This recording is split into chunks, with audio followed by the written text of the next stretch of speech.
Hey, everybody, and welcome to Hiring to Firing, the podcast. Today, we have some special guests. We're doing a crossover episode featuring Austin Padgett and Rusty Close, who are our partners here in Atlanta, who host the No Infringement Intended podcast, which talks about the intersection of IP and pop culture. So a great fit for our podcast. Tracey, do you have any IP-related horror stories or events that have happened in your life that might come to mind on this topic? I do, as a matter of fact, and once again, it involves a family member. This time, my uncle Alan, may he rest in peace, who was a larger-than-life comedic wonder who came up with a really great idea for a board game that he called Pressure Boxes. So he was very excited about the idea, and he created a format for it, an actual physical format for what the board game would look like, and he went to go shop it around. And wouldn't you know that one of the very well-known board game companies, who shall remain nameless, took his idea, changed the name, pretty much used the same idea, and it became a very well-known game that's still around to this day. No way. So there are some really important lessons there that we're going to discuss in much more detail with Austin and Rusty, so stay tuned in for our episode.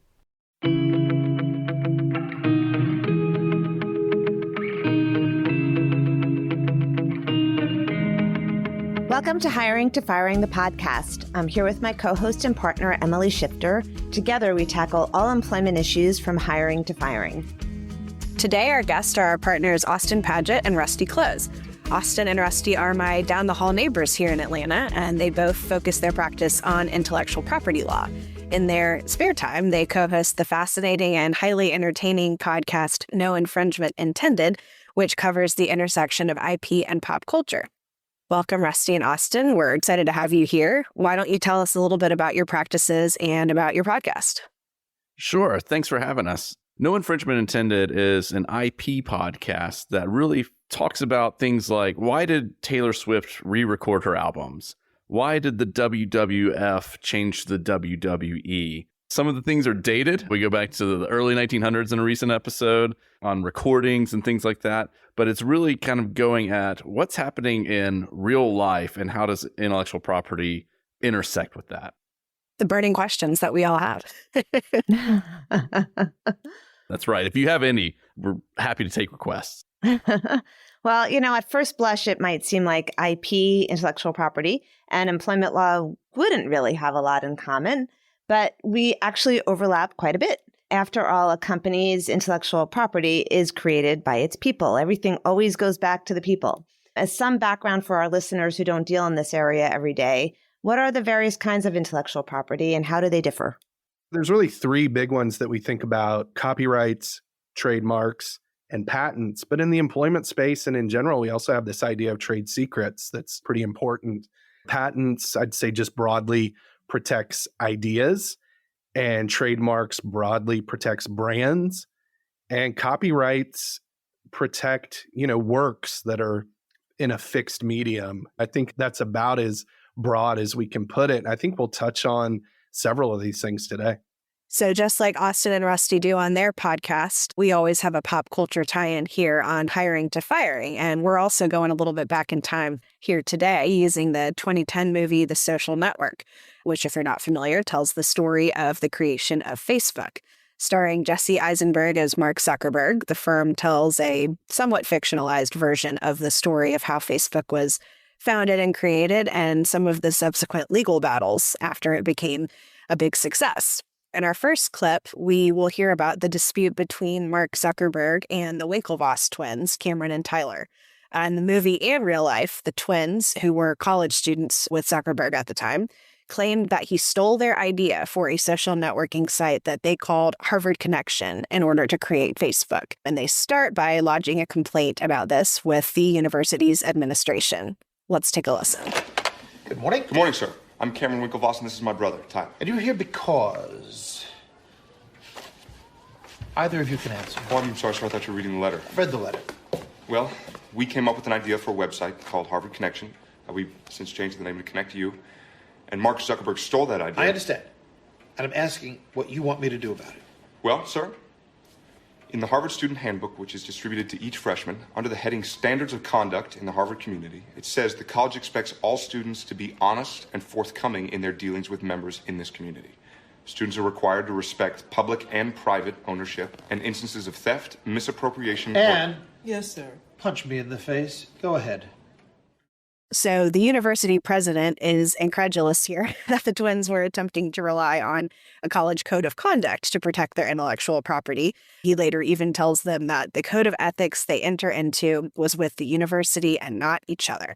So if ethics and codes of conduct alone aren't enough, how would a company go about securing protections for its IP? What should the twins have done here? It's such a good question, and Austin and I generally try to approach, we're sort of Monday morning quarterbacking a lot of these situations and trying to think back, like, what could these companies have done to protect themselves? And if you think about where they were in their business life cycle and what they actually had, their claim is that he stole our idea. And ideas in and of themselves aren't afforded any protection, right? You can pursue a patent on an idea, but just because you had an idea doesn't mean you had any protection for that idea. I think one of the things they might have had an opportunity to protect is I think they had some source code. They talk about they had hired 2 developers prior. And so at least ostensibly there was some work that had been done there. So could they have copyrighted that code? Sure, they could have copyrighted that. If they had an idea for this social networking site, I doubt that's what they called it at the time, but they could have tried to pursue a patent on it, but that process takes a long time. And so it's not like they would have had any rights in that idea, even if they had a patent application pending. They're in a tough spot because Mark, at some point, and maybe we get into this later, he says, how is this different from MySpace? So there's kind of this acknowledgement that this exists in the world and what's your differentiator? And it's kind of the exclusivity part of it, right? If you're the twins and you go, well, yeah, our invention is MySpace plus exclusivity, right? And you try to put that in a patent application and get a patent on that general idea, you could try to do it. I don't think you'd be terribly successful, and it would take a long time. How long does it take? It's a good question. You should ask, how long does it take and how much does it cost, right? Those are the 2 big ones. That's an even better question. It can be a years long process. So, oftentimes what you do is you prepare that patent application and file it, and then it just sits there for a long time before a patent examiner picks it up. And the patent examiner does his or her review of the application, and that sort of sets off this back and forth between the inventors and the examiner. It's not outside the norm for that process to take 3 years. And I generally tell people, look, you need to be prepared during the course of that 3 years to spend, let's just say $30,000 as a rough number. And if we're talking somewhere over in the life sciences pharmaceutical space, it's just a different ballgame altogether. But $30,000 is a pretty reasonable number to have in your head, but it can certainly be more and can certainly take longer. So you have to really believe in your idea in order to kind of outlay that kind of money, right? Yes. And most people really believe in their idea in the beginning.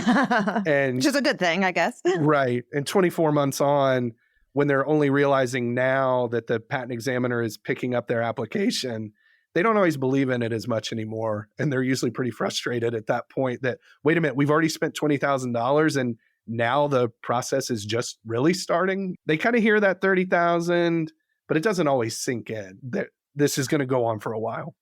Part of the challenge is that a lot of these startup folks come in and they've been pitching to angel investing clubs or something like that. And so they have the patter down and this really strong held belief and salesmanship that comes with it. And part of the job is listening and kind of piercing through some of that and getting to the heart of the real person and the real thing that's going on here and seeing, okay, well, I mean, that sounds just like MySpace, or that sounds just like, what is the other thing that we're doing that's this new approach, or what are the new words you're using to describe this ecosystem that maybe we can get some level of protection on?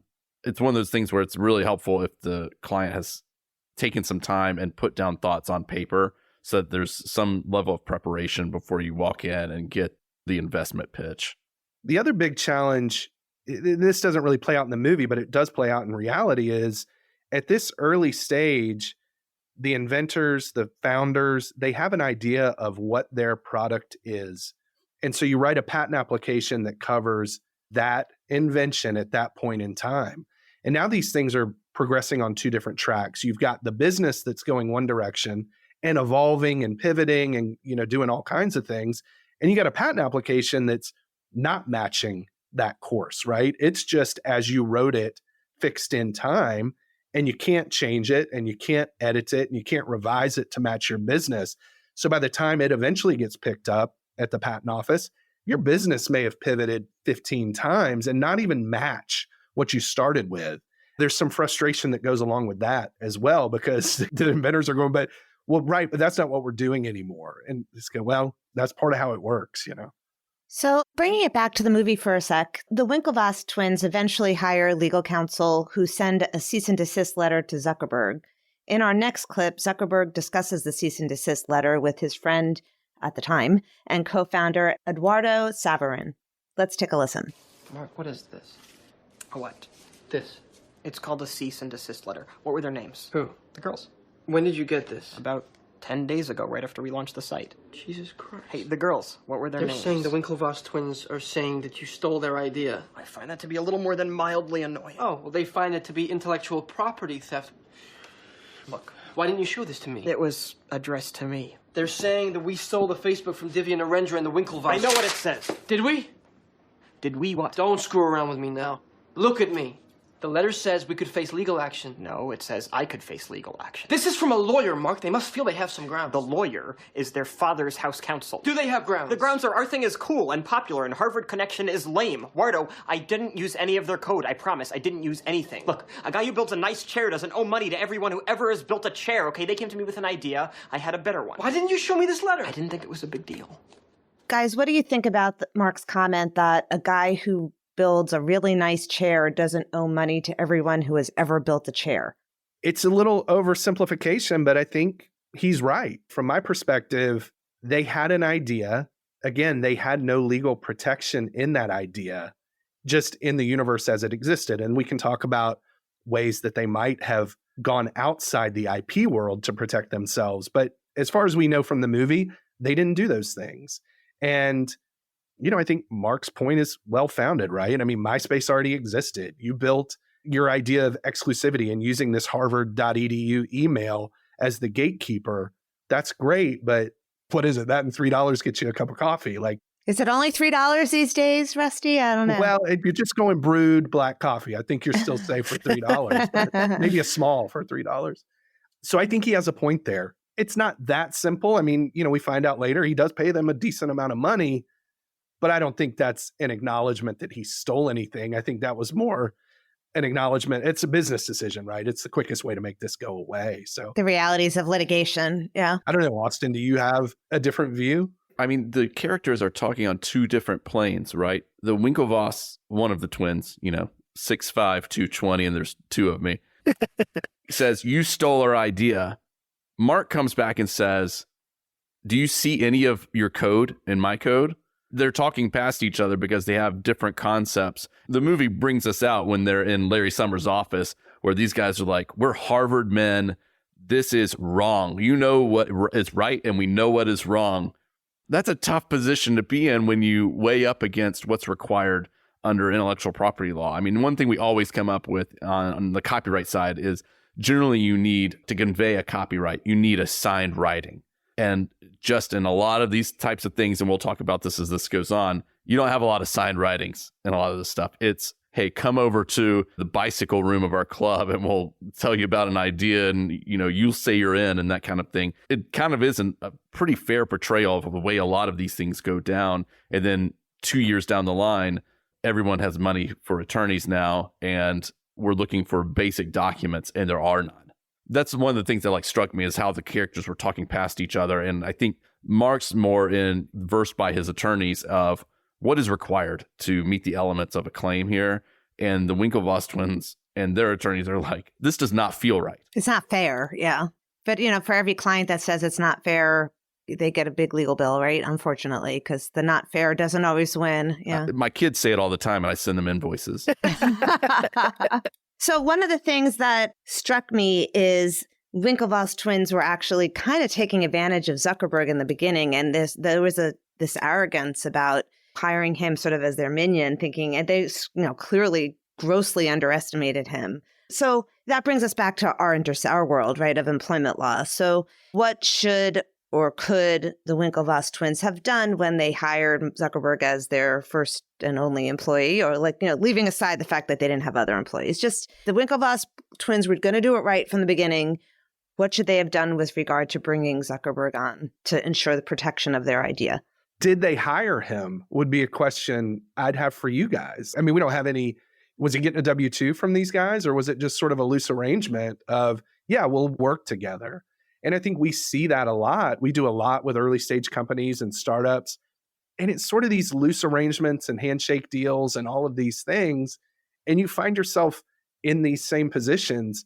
I think the simplest thing they could have done was to have, at a minimum, just an NDA between themselves and Mark, right? And just sort of scoping out what we're going to talk about, what we consider to be our own confidential information. We're going to share things with you, and you're only going to use what we share with you for this stated purpose, which is helping us put this website together. At least then you've got something to point at.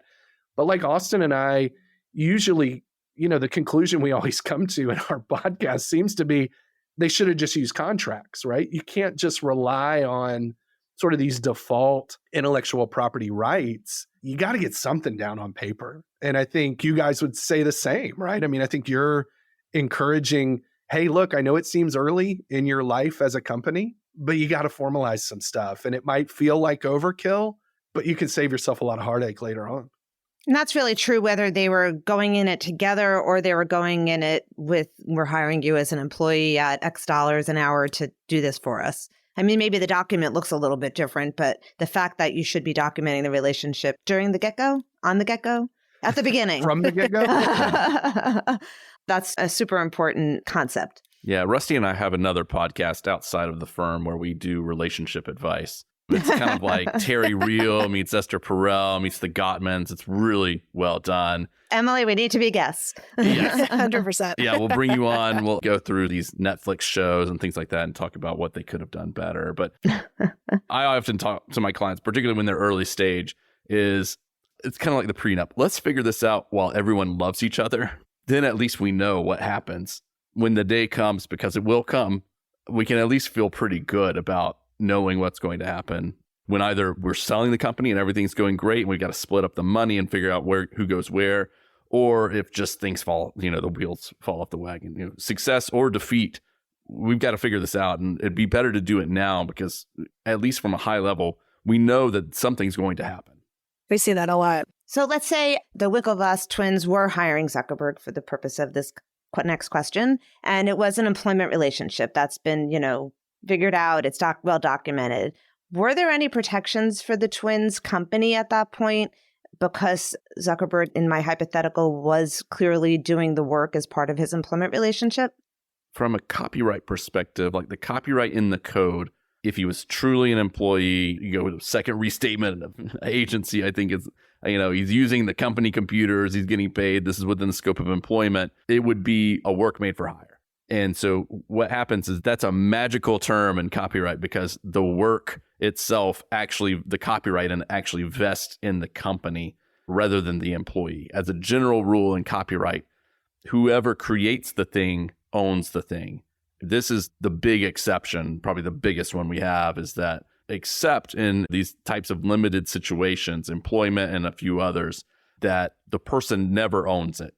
Otherwise, they'd have to assign it. We can talk about that on the patent side, but in copyright, it magically just becomes the company's property as soon as it's created. And that's the real moment in copyright is as soon as you create something, that is, it's fixed in a tangible medium. So you're writing it down, you're putting it into the computer, whatever that event is, that's when a copyright starts to exist and someone owns it. And usually it's the person doing it, but in an employee context, it is their employer who would own it. And in the US, it's a little counterintuitive because if we're talking about patents, and again, now we're talking about ideas, it doesn't automatically flow to the employer. And so it's why it's so important that those employment agreements, while they're acknowledging that, hey, everything you do on behalf of the company's going to own, but it can't stop there because it needs to say, and you as the employee, generally what you see, agree to assign. Sometimes it stops there and now we've got a problem potentially. But what we want to see is, and hereby do assign the work that you do for the company.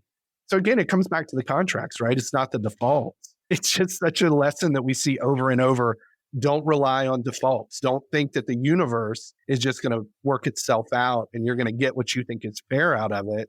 Put it down on paper.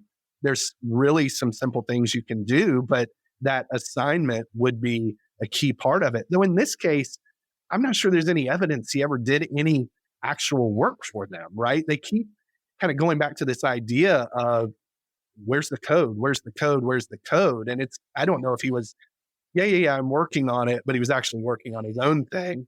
And then you get into this question of, well, and let's just assume there was employment. What was the scope of your employment? Were you working on this during that time? Were you working on it during your free time? It becomes this real, sort of fact intensive exercise. But at the end of the day, just put it in paper. Just get it down. Yeah, and there are many state statutes really put some restrictions on the employer's ability to really wrap their own ownership around products that an employee makes on their own time using their own equipment without it being as part of the employment, outside the scope of their employment. Just because they happen to be employed and have a day job doesn't mean the employer necessarily gets the rights to everything they do in the middle of the night. Yeah, California being one big example, but yeah, and there are others, yeah. Yeah, for sure. And I do think you're right about this idea of let's put it all in writing when everyone's still happy with each other is a good one. I think we see that kind of with all sorts of employment issues. We see small companies who think we don't need offer letters. We don't need an employee handbook. Everyone agrees we don't need an employment agreement with severance because we're all friends. But then you get to the end of the employment relationship and realize maybe we did need some of those guardrails in place. And it's much harder, to get somebody to agree with you when you're at the end of the line, even if you're not dealing with invention. The prenup versus the divorce agreement. Right? Exactly. Right. Or having a will versus it going into probate. I mean, I try to find those links where people have had experience and you can relate to it and say, that this can be a nightmare for you. And it can be just a grueling and grinding process, or we can have an agreement. And while there, as you mentioned, there are some limitations, in general, the U.S. is really a nice place to do business because for the most part, your agreement, whatever you're agreeing to, for the most part, holds up. Some key exceptions, but for the most part, it's a great practice. There is this notion of sometimes it does feel a little overkill at those early stages, right? It's like, guys, do we really need to be this serious about it? Like, do we have to get this formal about it? So I understand that as well. You're kind of walking this line a little bit of, one, there's cost associated with it. And are we ready to spend that money to get this stuff formalized?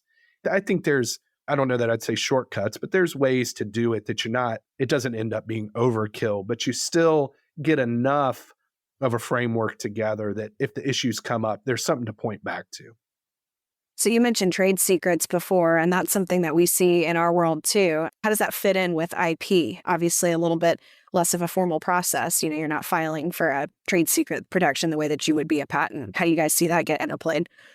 I always like to make the joke, that Michael Scott runs outside and says, I declare bankruptcy. And trade secrets are kind of the same way, right? There's not a formal process. You don't send it into any government office and say, here's our trade secrets. It's one of those things where you want to be able to show after the fact that we were treating this like a trade secret. We put certain protections in place. We put certain guidelines in place at work and for our employees to protect the things that we considered to be our company trade secrets. And you got to kind of have some paperwork in place to show what that kind of stuff is. And so, again, there's kind of no natural default, and there's nothing that just in and of itself falls into the category of trade secrets. I think there's a lot of times where a company will say after the fact, oh, well, that's our trade secrets. And you're going, okay, what did you do? Explain to me how you treated it like a trade secret. I know you're saying you think it's a trade secret, but what did you have in place to kind of evidence that? Yeah. And you know what we see on the back end of that is it's really important to have the agreements and the policies and the processes in place. But if you're not managing to them and your employees are, ignoring the paper and running amok and, sending their great aunt all your trade secrets, they're no longer trade secrets anymore, regardless of those policies. Exactly. So you really need to stay on top of it to make sure the trade secrets stay confidential. It's not a position that I think you would want to be in as a company to reverse engineer your way into saying we had trade secrets, right? And so many times that's what we see. Absolutely. Yeah. Yeah, because you don't think about it until, oh no, what are we going to do? We have to think about this now. Can you guys just talk for just a sec about the Defend Trade Secrets Act? Because that's a relatively new concept that not all of our listeners and clients are aware of. What is it and why is it important to include that disclaimer in your agreements? Yeah, where it came out of is that prior to, I think it was 2016, and still each state has its own trade secrets protection. It's a state level protection that you get. And so similar to trademarks where there's a state level trademark protection at each state, and then there's a federal protection, there hadn't been any real meaningful federal protection for trade secrets. It was a state by state type of issue. And so the U.S. really needed this to make a more uniform statement about particularly our larger companies' trade secrets and other intellectual property. And so this is a piece of legislation that made it through that has a more unified approach to the trade secrets. It puts together a federal scheme for this level of protection. Okay, so you guys, you've done all the right things. We've gotten your employees to sign invention assignment agreements, and you're thinking you've got all your bases covered. But that alone might not be enough. Once a company or a product has become a success and everyone wants a cut of the profits, sometimes attention turns back to what was done at the founding stage. It sort of goes to what you were talking about before, Rusty, about everybody's happy sitting around the kitchen table and don't want to put all those formal agreements in place. And so what happens on the back end? So taking us back to the movie The Social Network, in our next clip, we learn about the other central dispute in the movie, the dispute between Zuckerberg and Eduardo, whom Mark slowly pushes out as the company grows. In this scene, Eduardo confronts Zuckerberg about having his share of Facebook diluted from 34% to 0.03%. In my opinion, this is one of the most emotional scenes in the movie. Let's listen to it. You signed the papers. You set me up. You're gonna blame me because you were the business head of the company and you made a bad business deal with your own company? It's gonna be like I'm not a part of Facebook. It won't be like you're not a part of Facebook. You're not a part of Facebook. My name's on the masthead. You might want to check again. It's because I froze the account? You think we were gonna let you parade around in your ridiculous suits pretending you were running this company? Sorry! My Prada's at the cleaners! Along with my hoodie and my fuck you flip-flops, you pretentious douchebag! Security's here. You'll be leaving now? I'm not signing those papers. We will get the signature. Tell me this isn't about me getting into the Phoenix. You did it. I knew you did it. You planted that story about the chicken. I didn't plant the story about the chicken. What's he talking You about? had me accused of animal cruelty. Seriously, what the hell's the chicken? And I'll bet what you hated the most is that they identified me as a co-founder of Facebook, which I am. You better lawyer up, asshole, because I'm not coming back for 30%. I'm coming back for everything. So clearly the tensions are running high here when potentially millions of dollars are at stake and old friendships and all of the emotions that go along with that. Is this something that you guys have seen with your practices play out in real life, or is this a little bit more made for TV? There's a lot of truth in this. As I mentioned before, if no one figures out what's going to happen while they love each other, the honeymoon phase ends, the real relationship begins, and the real work starts happening. And things often fall apart like this, or people feel like they were done dirty and don't get their fair share, whatever the circumstances might be. And so there are a lot of issues where you have people who even might have thought that they were founders. I mean, you see this a lot in the music business. You hear about bands breaking up and all the nasty stories and all these sorts of things. But part of that is figuring out who owns this stuff and who's going to be able to make money from it later down the road, and residuals and royalties and things like that. So it comes up quite often, not only just in kind of forming startup companies, but it really in any creative enterprise where people are involved. People are great, but they tend to ruin a lot of things as well. I think music, there's so many examples. The Black Crowes, the band, Creedence. I mean, all of these bands had disputes on who were the real creators and who gets to own that stuff and really make money off of it, which is, I guess the most important thing. One of the examples I always give is we work a lot with Georgia Tech. They're right across the street, and they do these student projects. We do office hours over there to kind of advise these student groups on these issues. And I swear every year I've seen this where there's a group of 5 students. This is my favorite one. There was a group of 5 students. 4 of the students decided somewhere along the way, we're going to continue on with this business, and you, 5th member, aren't coming with us. And the 4, it's so crazy to think they did this, but the 4 students wrote a letter to the 5th student saying, you didn't contribute to this project. We're going to go on without you. And we want you to sign this acknowledging that you did not contribute and everything belongs to us. You can imagine that this did not go over well. And the advice we always give is like, 1, figure this stuff out on the front end. 2, if you didn't, be a human being about it and think about how this is going to play out, because it couldn't have played out much worse than that. Ouch. Crazy way to handle this thing. But it goes back to the same thing we've been saying all along, is just figure it out earlier than later, because it gets so much harder to figure it out once there's actual money and once there's people aren't seeing eye to eye anymore. So one last question, and to quote Austin Powers, it's the $1 million one. What are some best practices for employers or founders who want to protect their intellectual property? I think the obvious one is, again, let's get it down on paper. In the case of the twins, I'm not even sure that they had a business, or if it was just 3 guys that were working together and wanted to bring in a 4th guy to work with them. So then you run into this question of, well, let's say they even did hire Mark. Who's hiring him? Are the twins hiring? Who's he working for at that point? And, maybe they're just hiring him as a consultant to do some work, right? Some time and materials kind of thing. It's just unclear. But again, it sometimes seems too early to start being that formal.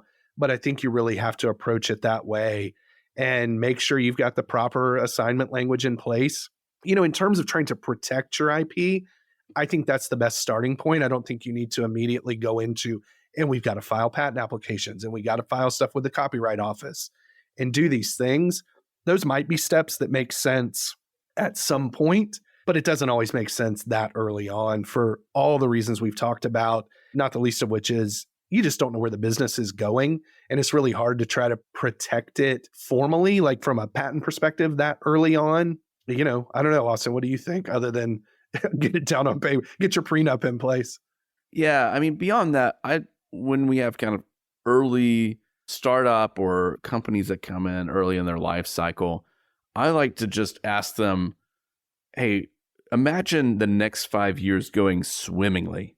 What does that look like for you? And a lot of times that gets their imaginations rolling, where we can at least figure out, okay, what directions might this go?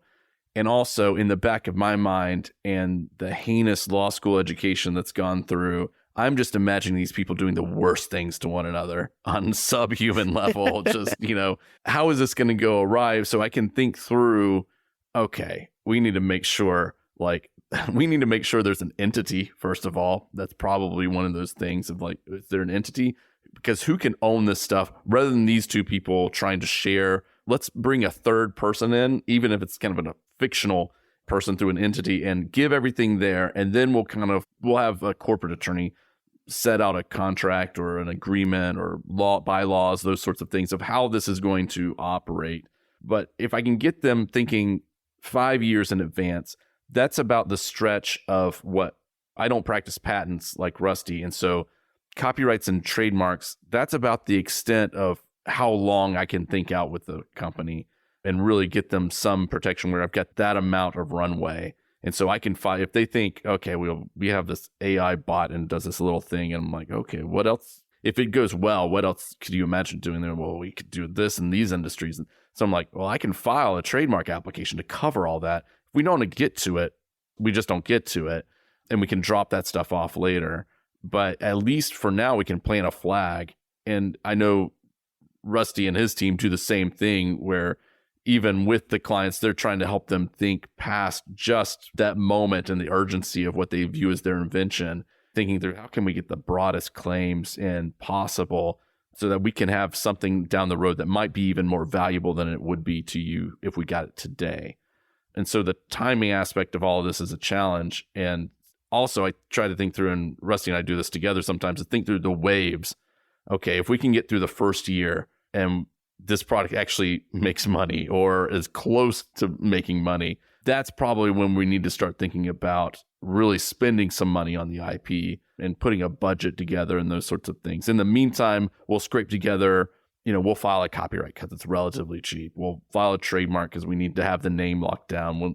We need to make sure that they have the domain names and those sorts of things. And if we can put something together so they have something and they've documented a lot of stuff, then we can think through kind of in waves what comes next and then have pivot points along the way or exit ramps.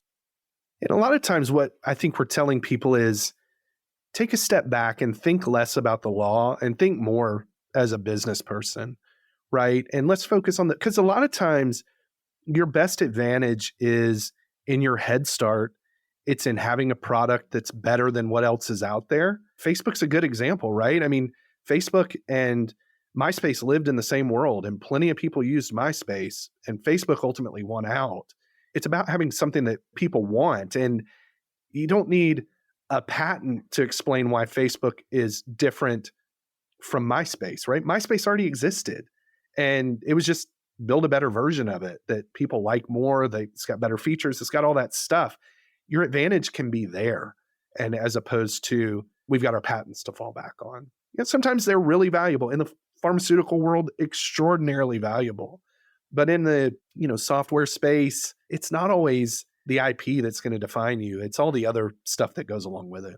You have to have a good product at the end of the day. Right. Yeah. So a few minutes talking to a lawyer at the beginning might feel painful or unnecessary, but could save you some big headaches down the line. Sounds like. They try to play business person and they try to play lawyer all at the same time. Yeah. And it's just too much to deal with. All right. Well, this was a super fascinating conversation. Thank you guys so much for joining us and letting us delve back into the founding of Facebook at the same time. To our listeners, thanks so much for tuning in. Check out our blog, hiringtofiring.law. And if you have any ideas, topics, things that we should tackle next, we always love to hear from you. Thanks so much. Copyright Troutman Pepper Locke, LLP. These recorded materials are designed for educational purposes only. This podcast is not legal advice and does not create an attorney-client relationship. The views and opinions expressed in this podcast are solely those of the individual participants. Troutman does not make any representations or warranties, expressed or implied, regarding the contents of this podcast. Information on previous case results does not guarantee a similar future result. Users of this podcast may save and use the podcast only for personal or other non-commercial educational purposes. No other use, including without limitation, reproduction, retransmission, or editing of this podcast may be made without the prior written permission of Troutman Pepper Locke. If you have any questions, please contact us at troutman.com.